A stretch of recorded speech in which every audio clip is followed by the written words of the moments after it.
JX news Chhattisgarh में आपका स्वागत है। चलिए बढ़ते हैं खबरों की ओर। पुरानी रंजिशों पर युवक की धारदार हथियार से हत्या, आरोपित दोनों आबकारी बालकों को घरघोड़ा पुलिस ने अभिरक्षा में लेकर भेजा किशोर न्यायालय।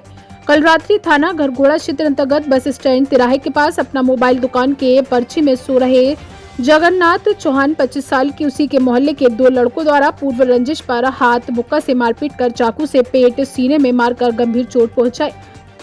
आहत को उसके घर वालों द्वारा डायल 112 वाहन से सीएचसी घरघोड़ा लेकर गए, जहां डॉक्टर ने जगन्नाथ चौहान को मृत बताया। मृत के भाई विष्णु चौहान 20 साल के रिपोर्ट पर थाना घरघोड़ा में विधि के साथ संघर्षरत दो बालकों पर हत्या का अपराध दर्ज कर थाना प्रभारी घरघोड़ा निरीक्षक शरद चंद्रा की टीम द्वारा त्वरित जांच विवेचना कार्यवाही करते हुए दोनों आबकारी बालकों को हिरासत में ले लिया गया। मृतक के परिजन बताए कि जगन्नाथ चौहान घूम घूम कर कबाड़ी बेनाने का काम करता था, जिसका आबकारी बालकों से पूर्व विवाद था। हिरासत में लिए गए आबकारी बालकों ने पूर्व झगड़ा विवाद को लेकर जगन्नाथ चौहान के साथ मारपीट कर हत्या करना बताया है। दोनों विधि के साथ संघर्षरत दो बालकों से 2 नग चाकू एवं घटना के समय पहने कपड़ों को जब्त कर किशोर न्यायालय बोर्ड रायगढ़ के समक्ष पेश किया जा रहा है।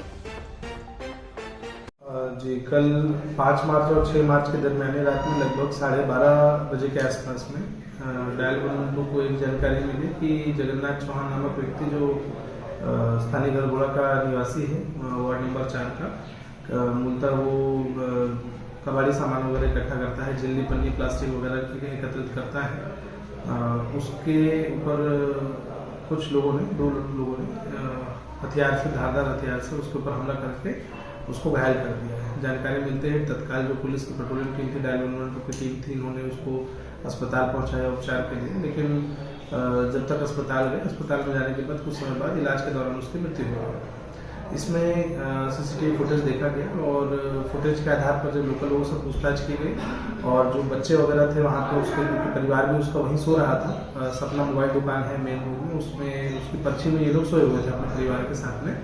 तो जो बच्चे थे परिवार के और जो अन्य लोग थे, उन्होंने फिर बताया कि शाम को इनकी आपस में लड़ाई हुई थी जगन्नाथ चौहान के अपनी मोहल्ले के 2 लड़कों से।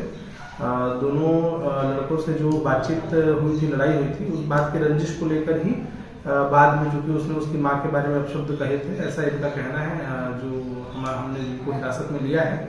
और उसी बात से नाराज होकर ये लगभग 12:30 बजे 2 लड़के हैं, विधि से संघर्षरत बालक हैं दोनों, और दोनों के द्वारा जो है ये पुरानी जो बात हो गई थी, शाम की जो लड़ाई थी, उसी के रंजिश मन में रखते हुए इस घटना को अंजाम दिया गया है। इनके द्वारा जो प्रयुक्त इसमें सब्जी काटने का जो चाकू वगैरह रहता है, वो उस तरह के हथियार से इसने वारदात को अंजाम दिया है इन्होंने।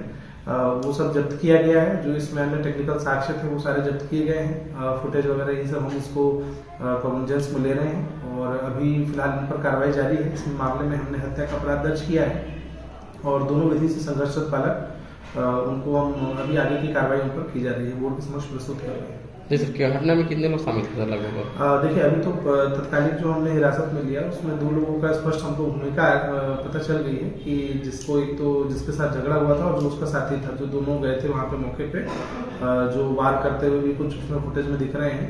तो अभी तो इनका है और अगर पूछताछ में या टेक्निकल साक्ष्य में कोई किसी का और आता है तो उस पर भी कार्रवाई की जाएगी।